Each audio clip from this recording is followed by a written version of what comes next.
अप्रैल है और आज उत्तर पश्चिम विभाग के शिवसेना के जो उम्मीदवार हैं खिचड़ी चोर, उनको ईडी ने बुलाया है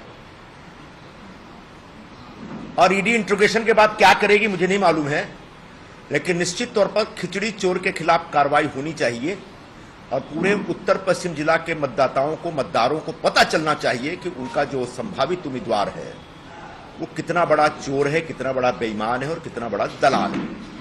लेकिन जब खिचड़ी चोर और खिचड़ी स्कैम के ऊपर मैं काम करना शुरू किया तो पता चला कि खिचड़ी घोटाले का असली किंग पिन कोई और है। ये अकेला चोर नहीं है, अकेला खिचड़ी चोर नहीं है। मुझे बड़ा दुख होता है, मैं अपने मित्र के बारे में कुछ कहने जा रहा हूं, लेकिन जो सच है वो कहना पड़ेगा।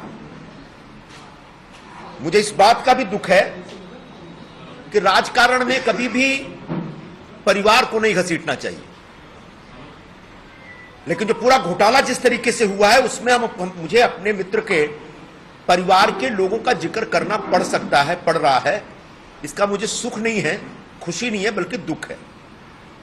और ये जो पूरे खिचड़ी घोटाले के किंगपिन हैं, ये हैं शिवसेना उबाठा के प्रवक्ता श्री संजय राउत। संजय राउत जी खिचड़ी घोटाले के सूत्रधार हैं। उनको अच्छा नहीं लगेगा मैं उनकी बेटी या भाई के बारे में बोलूंगा तो, लेकिन बड़ा दुर्भाग्यपूर्ण बात है कि जब वो पतरा चाल घोटाले में पकड़े गए तो पाया गया कि उन्होंने अपनी पत्नी के नाम पे रिश्वत ली है, किसी बिल्डर से पैसे लिया। पत्नी को नहीं लाना चाहिए था इस पूरे घोटाले में, लेकिन उन्होंने किया था। और ये जो घोटाला हुआ है इसमें उन्होंने अपनी बेटी के नाम पे, भाई के नाम पे और उनका जो पार्टनर है उस पार्टनर के नाम पे पैसे लिए। ये मैं आपको पूरा शीट आपके साथ शेयर करूंगा। एक कंपनी है सह्याद्री रिफ्रेशमेंट, जिसमें राजीव सालुंखे और सुजीत पाटकर वगैरह हैं जो संजय राउत के पार्टनर माने जाते हैं। उस कंपनी को 6,37,00,000 रुपए की खिचड़ी सप्लाई करने का कॉन्ट्रैक्ट मिला था कोविड के जमाने में। और इस कंपनी से संजय राउत के परिवार ने और उनके मित्रों ने 1 करोड़ रुपए दलाली के तौर पे लिए। वैश्य सहकारी बैंक लिमिटेड, जिसका ब्रांच है परेल ईस्ट में, इस बैंक के खाता नंबर 0031111010000001615, इस खाते से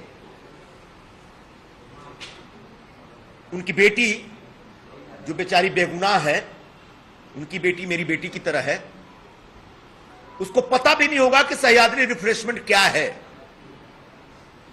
उसने शायद सालुंखे को कभी देखा भी नहीं होगा। लेकिन एमबीए और इंडिया अलायंस के जो पूरे संयोजक बनते हैं महाराष्ट्र में, ऐसे संजय राउत जी ने अपनी बेटी, जिसका नाम है विदिता संजय राउत, उसके नाम पे चेक से रिश्वत ली है।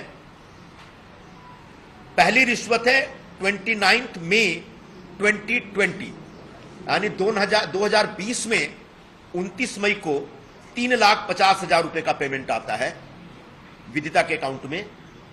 26 जून 2020 को 5 लाख का पेमेंट आता है। 7 अगस्त 2020 को 1,25,000 का आता है उस अकाउंट में, विदिता के अकाउंट में। 20 अगस्त 2020 को 3 लाख रुपए का एक चेक आता है उनके अकाउंट में। बिल्कुल इसी तरह से उसी दरमियान संजय राउत जी के भाई हैं, सगे भाई हैं, संदीप राजाराम राउत, उनके अकाउंट में 6 अगस्त 2020 को 5 लाख रुपए का एक चेक आता है इस कंपनी से, सह्याद्री रिफ्रेशमेंट के, जिस अकाउंट नंबर को हमने बताया आपको। और 20 अगस्त को 2020 में 1,25,000 रुपए का चेक आता है। इसके अतिरिक्त जो उनके पार्टनर हैं, जो जेल में भी गए हैं 2-3 केसेस में, सुजीत मुकुंद पाटकर संजय राउत का ऑफिशियल पार्टनर हैं, उनके अकाउंट में 15 जुलाई 2020 को 14 लाख रुपए, फिर 5 अगस्त 2020 को फिर 14 लाख रुपए,